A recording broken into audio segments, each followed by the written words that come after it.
अब हम और जीने की चाह का विश्लेषण करेंगे। आज सोमवार है, यानी हफ्ते का पहला दिन। सोम का अर्थ सोम रस भी होता है। सोम रस के बारे में शास्त्रों में लिखा है कि देवता इसे चिरायु रहने के लिए पिया करते थे, यानी उनकी उम्र लंबी रहे इसके लिए। यानी जो सोमरस पी लेता है वो अमर हो जाता है और सदा युवा बना रहता है। यहाँ ये स्पष्ट कर दें हम कि सोमरस का अर्थ मदिरा या शराब नहीं है, बल्कि ये सोम नाम के एक पौधे से बनने वाला ऐसा रस है जिसे पीने वाले को कभी कोई रोग नहीं होता और वो अमर हो जाता है। लेकिन सोमरस की ये कहानी अब शास्त्रों से निकलकर साइंस की दुनिया की सच्चाई बनने वाली है। शास्त्रों से निकलकर अब ये लैब्स में चली गई है। दुनिया के सबसे अमीर उद्योगपति जेफ बेजोस ने एक ऐसी कंपनी में अपना पैसा निवेश किया है जो इंसानों को अमर बनाने की योजना पर काम कर रही है। ये कंपनी सेलुलर प्रोग्रामिंग के जरिए ऐसा करना चाहती है और इसका अर्थ यह है कि किसी इंसान की कोशिकाओं की रीप्रोग्रामिंग करके उन्हें फिर से नया बना देना। लेकिन यहां यह स्पष्ट करना चाहते हैं कि हमारी आज की जो खबर है ये जेफ बेजोस या उनकी कंपनी के बारे में नहीं है, बल्कि ये इंसानों की अमर होने की हजारों वर्ष पुरानी इच्छा के बारे में है। और अब इसी इच्छा का फायदा दुनिया का हर बड़ा उद्योगपति और हर बड़ी कंपनी उठाना चाहती है। एक इंसान का शरीर 724 लाख करोड़ कोशिकाओं से बना होता है। इनमें से ज्यादातर कोशिकाएं समय के साथ साथ मरने लगती हैं, कमजोर होने लगती हैं। जैसे जैसे आप बूढ़े होने लगते हैं, आपकी कोशिकाएं कमजोर होती हैं और फिर मर जाती हैं और शरीर इसके अनुपात में फिर नई कोशिकाएं बना नहीं पाता। साधारण शब्दों में इसी को हम बुढ़ापा कहते हैं। और बुढ़ापा एक ऐसी चीज है जिससे सब डरते हैं। बुढ़ापे में कोई प्रवेश नहीं करना चाहता। सब लोग सोचते हैं कि वो बुढ़ापे के द्वार पर ही खड़े रहें, अंदर प्रवेश ना करें। लेकिन अमेरिका में एक कंपनी है जिसका नाम है एल्टोस लैब्स। इस कंपनी के वैज्ञानिक एक प्रयोग कर रहे हैं जिसके तहत इंसान के शरीर में पुरानी हो चुकी कोशिकाओं यानी सेल्स को स्टेम सेल्स में बदल दिया जाएगा और फिर इन्हीं स्टेम सेल्स की मदद से नई कोशिकाओं का निर्माण किया जाएगा। स्टेम सेल्स एक तरह से वो रॉ मटेरियल हैं जिससे शरीर और शरीर के अलग अलग अंगों का निर्माण होता है। स्टेम सेल्स की मदद से शरीर के अलग अलग अंगों के लिए विशेष प्रकार की नई कोशिकाएं बनाई जा सकती हैं। और अब आप सोच लीजिए, अगर कोशिकाएं आपकी जीवन भर नई कोशिकाएं बनती रहेंगी तो आप कभी बूढ़े नहीं होंगे और फिर आपकी मृत्यु भी टलती चली जाएगी। एल्टोस लैब्स ने इस मिशन में विज्ञान के क्षेत्र में नोबेल पुरस्कार जीतने वाले वैज्ञानिकों को भी अपने साथ शामिल कर लिया है। तो सोचिए, जो बड़े बड़े साइंटिस्ट हैं दुनिया के, नोबेल पुरस्कार विजेता, वो सब अब मिलकर इसी प्रोजेक्ट पर काम कर रहे हैं। और अमेज़न कंपनी के मालिक जेफ बेजोस को यह विचार इतना पसंद आया कि अब उन्होंने इस कंपनी में अपना पैसा निवेश कर दिया है। फिलहाल इस कंपनी के वैज्ञानिकों को यह उम्मीद है कि वो शुरुआत में इंसानों की उम्र को कम से कम 50 वर्षों तक बढ़ा पाएंगे। यानी अगर कोई व्यक्ति 80 साल तक जीता है तो अब वो 130 साल तक आराम से जिंदा रह पाएगा। लेकिन भविष्य में इसी टेक्नोलॉजी के सहारे इंसानों को अमर बनाने की कोशिश भी होगी। लेकिन इंसानों को अमर बनाने का यह सपना सिर्फ सेल प्रोग्रामिंग के भरोसे ही नहीं है। अमेरिका के एक वैज्ञानिक रेमंड कर्जविल के मुताबिक वर्ष 2030 तक, यानी आप समझ लीजिए अब से लगभग 8-9 साल के बाद, ऐसे नैनो रोबोट्स बना लिए जाएंगे जिन्हें आपके शरीर में खून की धारा यानी ब्लड स्ट्रीम के साथ छोड़ा जा सकेगा।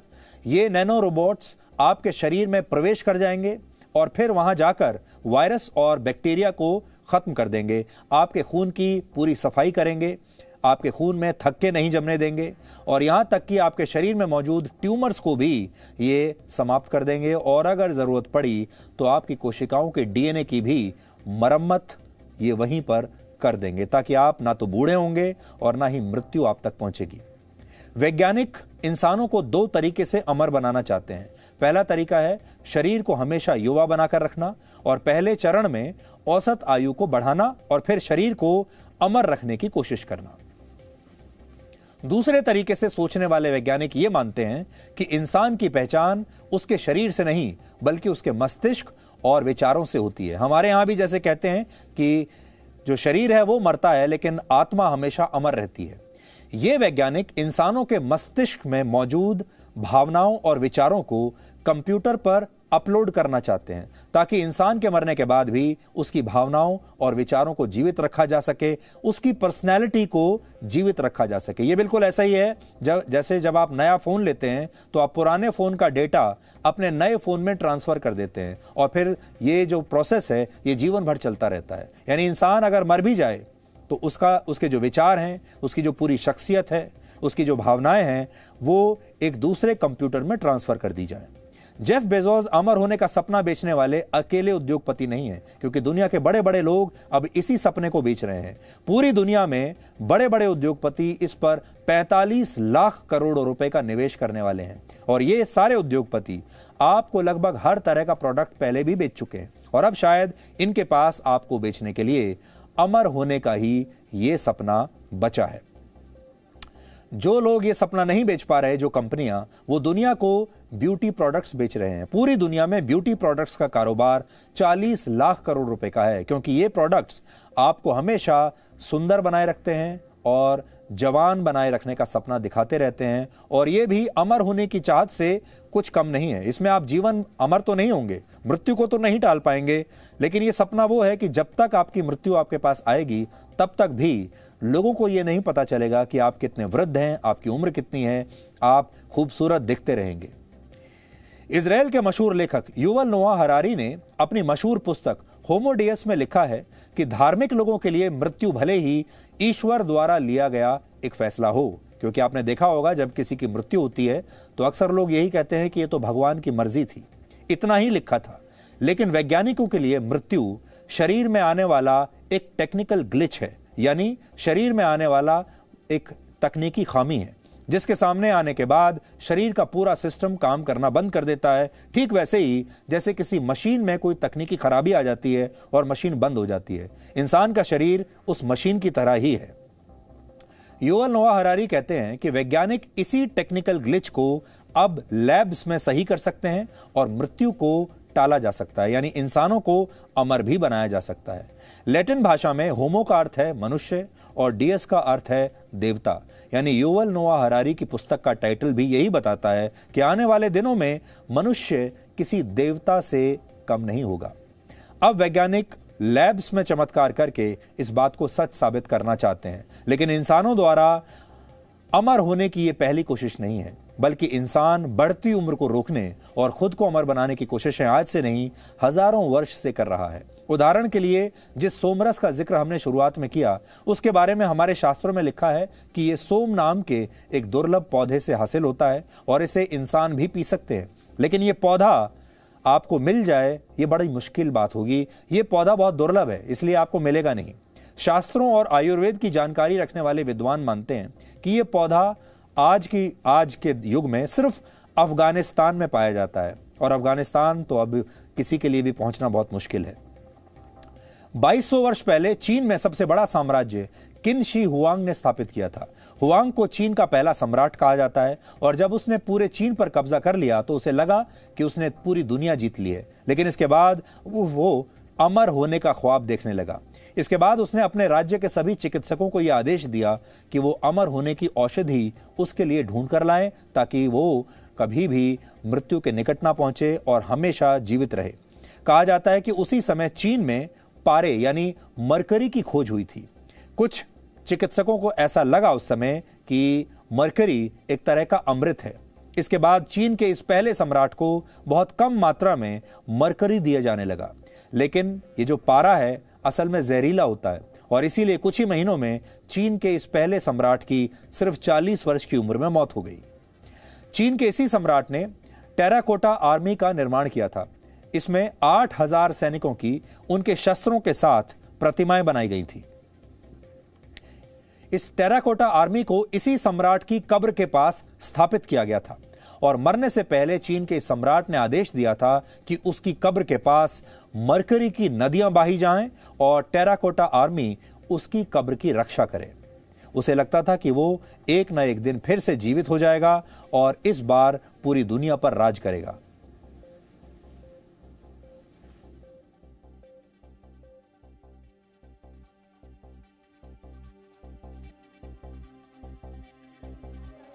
और खास बात यह है कि जो 8000 सैनिक उसकी कब्र की रक्षा के पास खड़े किए गए थे, इनका जो आकार था, इनका कद था, नैन नक्श, वो बिल्कुल हूबहू उन्हीं सैनिकों के जैसे थे।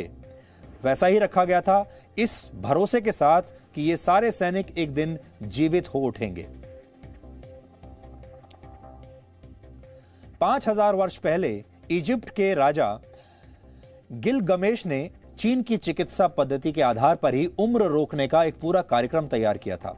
हजारों वर्ष पहले ग्रीस में भी महिलाएं शहद और एक विशेष प्रकार के तेल के जरिए अपनी उम्र को बढ़ने से रोक लेती थीं। करीब 2000 वर्ष पहले इजिप्ट में एक बहुत मशहूर रानी हुई थी, बहुत मशहूर क्वीन थी, जिसका नाम था क्लियोपैट्रा। आपने सुना भी होगा, किताबों में भी पढ़ा होगा। कहा जाता है कि वो बहुत खूबसूरत थी और अपनी सुंदरता को कायम रखने के लिए वो एक गधे के दूध का इस्तेमाल करती थी। आपको ये बात अजीब लग सकती है, लेकिन अब ये दूध एक बार फिर बाजार में बिकने लगा है और ऐसे 1 लीटर दूध की कीमत आजकल 5 से 10 हजार रुपए प्रति लीटर के बीच होती है। और सुंदर दिखने के लिए जो ब्यूटी प्रोडक्ट्स बनाए जाते हैं, उनमें भी इसी दूध का बड़े पैमाने पर इस्तेमाल होता है। लेकिन सवाल यह है कि लोग अपनी बढ़ती उम्र को रोकना चाहते क्यों हैं और अमर क्यों होना चाहते हैं? और क्या आपका शरीर वाकई आपकी उम्र के हिसाब से बूढ़ा होता है या मामला कुछ और है? इसे समझने के लिए न्यूजीलैंड में कई दशकों तक 9400 लोगों पर एक प्रयोग किया गया। जो लोग इस प्रयोग में शामिल थे, उनकी उम्र 26 साल, 28 साल और 38 साल थी। रिसर्च के अंत में पाया गया कि कुछ लोगों की उम्र और शारीरिक स्वास्थ्य एक दूसरे के समानांतर चल रहा था, यानी आपके शरीर की और आपके मस्तिष्क की उम्र लगभग बराबर है।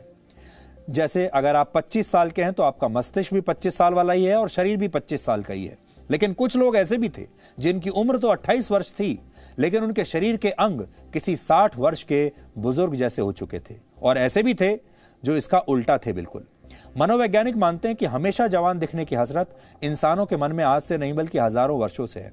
इंसान का शरीर तो बूढ़ा होने लगता है, लेकिन इंसान इस बात को स्वीकार नहीं करना चाहते कि उनका शरीर पहले की तरह अब सक्षम नहीं है और एक न एक दिन यह शरीर मृत्यु को प्राप्त हो जाएगा। दूसरा भाव रिटायरमेंट का है। लोग रिटायर नहीं होना चाहते क्योंकि ऐसा करने पर वो सब कुछ खो जाता है जो आपने अब तक अर्जित किया है। लोग अपनी पहचान को जकड़ कर रखना चाहते हैं। पहचान खो देने का डर उन्हें यह मानने ही नहीं देता कि वो अब बूढ़े हो चुके हैं। मृत्यु शोक का विषय है या फिर प्रसन्नता का? इंसानों को आज इसी अंतर को समझने की जरूरत है। विज्ञान मृत्यु पर विजय कब हासिल करेगा ये तो हम भी नहीं कह सकते, लेकिन आप चाहें तो आज ही मृत्यु के भय पर, मृत्यु के डर पर विजय हासिल कर सकते हैं। अगर आज हम में से किसी के सामने मृत्यु आकर खड़ी हो जाए तो क्या हम मृत्यु को खुशी खुशी स्वीकार कर पाएंगे? क्या हम खुद से ये कह सकते हैं कि हमने अब तक जो भी किया पूरी लगन से किया, पूरी तन्मयता से किया और हमारे परिश्रम को हमारी मृत्यु भी हमसे छीन नहीं सकती? ऐसा कहने वाले शायद इस दुनिया में बहुत ही कम लोग होंगे, क्योंकि ज्यादातर लोग जीवन भर सिर्फ संचय करने में लगे रहते हैं। किसी को पैसों से प्यार है, किसी को कुर्सी से प्यार है, किसी को भौतिक वस्तुओं से प्यार है। और यही शौक लोगों को अमर होने का या उम्र को रोकने के विषय में सोचने पर मजबूर करता है। वैज्ञानिक आपको कुछ दवाएं देकर ऐसा कर तो जरूर सकते हैं, लेकिन ये भी सिर्फ मृत्यु को कुछ देर के लिए टालने जैसा ही है। अगर आप वाकई में अमर होना चाहते हैं तो आप अपने जीवन को इतना यादगार बना सकते हैं कि आपके जाने के बाद भी आपसे जुड़ी बातें और यादें हमेशा जीवित रहें।